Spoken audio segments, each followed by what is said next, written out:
So this was built in 1899. We had been looking around for a spot to set up shop and build our own little creative community and label, and we saw this place and was kind of like, this is it. So we've turned the whole downstairs into a recording studio, bedrooms upstairs, and yeah, man, this is our little Shangri-La. Tracking room, drum room. I love drums. Man, I love drums. I love to record some drums. We were set up left-handed for our last session. You know, all these are windows, and we went and filled those in and hung treatments just to kind of, you know, we treated it all. Oh, nice. Kind of like clean it up sonically and yeah. Try not to annoy the neighbors too much. Is this all like stuff you've been collecting over the years? Got a lot of good stuff in here, man. Yeah, that's my drum kit that I actually inherited from my good bud Patrick Keeler from the Raconteurs and the Greenhorn. And then we have, there's a couple of kits in here, but that's one that we use most of the time, honestly. You like the open head most of the time? I like that, man. I'm a big fan of the old front head off. Yeah. Yeah. We were tracking the other day, and yeah, the drummer, Julian's left-handed. I don't know, you might have seen him playing with like Eagles of Death Metal. Oh, sick. And various other artists. He's awesome. This is like the most relatable shot right here. Every engineer can relate to that. The old 421, duct tape, and zip tie. The worst design in microphone history, the old 421. Well, that's how you know the mic is good. Yeah. Is when you put up with the clip, you know, yeah. That doesn't work. That clip, man. So you think after all this time that somebody would, man, let's redesign this clip. But what was the kind of the sound you guys were going for with this setup? Actually, we were rocking out the other day. We were doing some like, you know, heavy guitars and getting kind of, you know, getting the loud rock and roll going. Got the old D112 in there. We got this Steger mic that we love. I think it's the SR1. Matt Steger makes amazing ribbons, and this thing moves around position-wise. Sometimes we use it as the, whatever you call it, kind of crotch heat mic. It also does really well in the like sub-departments, so sometimes we leave it down there for that. Sure. But it's great on vocals, great on drums, guitars. Cool. It's kind of does it all. What pre do you like it on?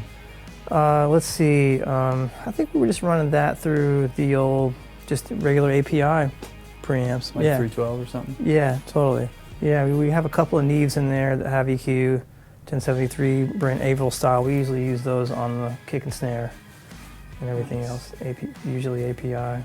Or the, what's the Undertone audio ones? We've got like 12 of those now. We really like those on. Got a little Percussion World. How long do you spend on percussion? Man. You cut some drums, because I feel like when you go to reach for percussion, it's either like, I just need this thing, and then it's like 2 days later. Yeah, totally, yeah, man.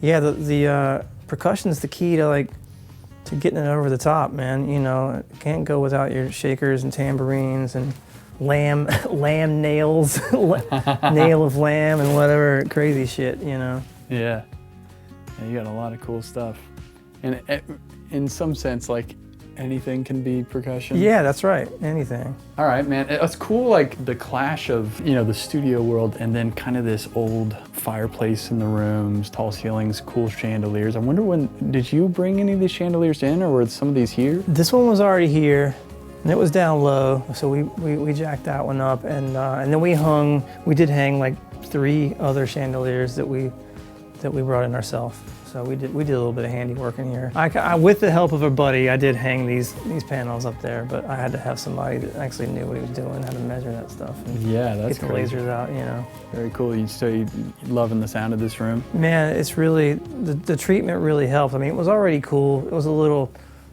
bit of that, you know, slap happy drywall vibe, but now it's like, you know, it's a little more controlled. We can do, you know, we can sing in here, we can do strings in here. It's, you know, it's a lot more multi-purpose now. Big giant curtains and a lot of rugs. Yeah, a lot of rugs. Rugs on rugs. Yeah, it kind of all helps. Although I will say I did have some, the company that we purchased all these panels from, GIK down in Atlanta, they did help me kind of like strategically place these things in a way that, you know, I'm not an acoustician at all, or whatever you call it.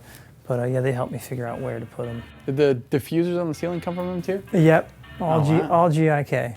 Hey, thanks for checking out this clip. If you're setting up your own studio and you have any questions about how to hook things up, what to plan for, what gear you are thinking about getting, how you want to go about it, you can schedule a call with me at andrewmastersmusic.com.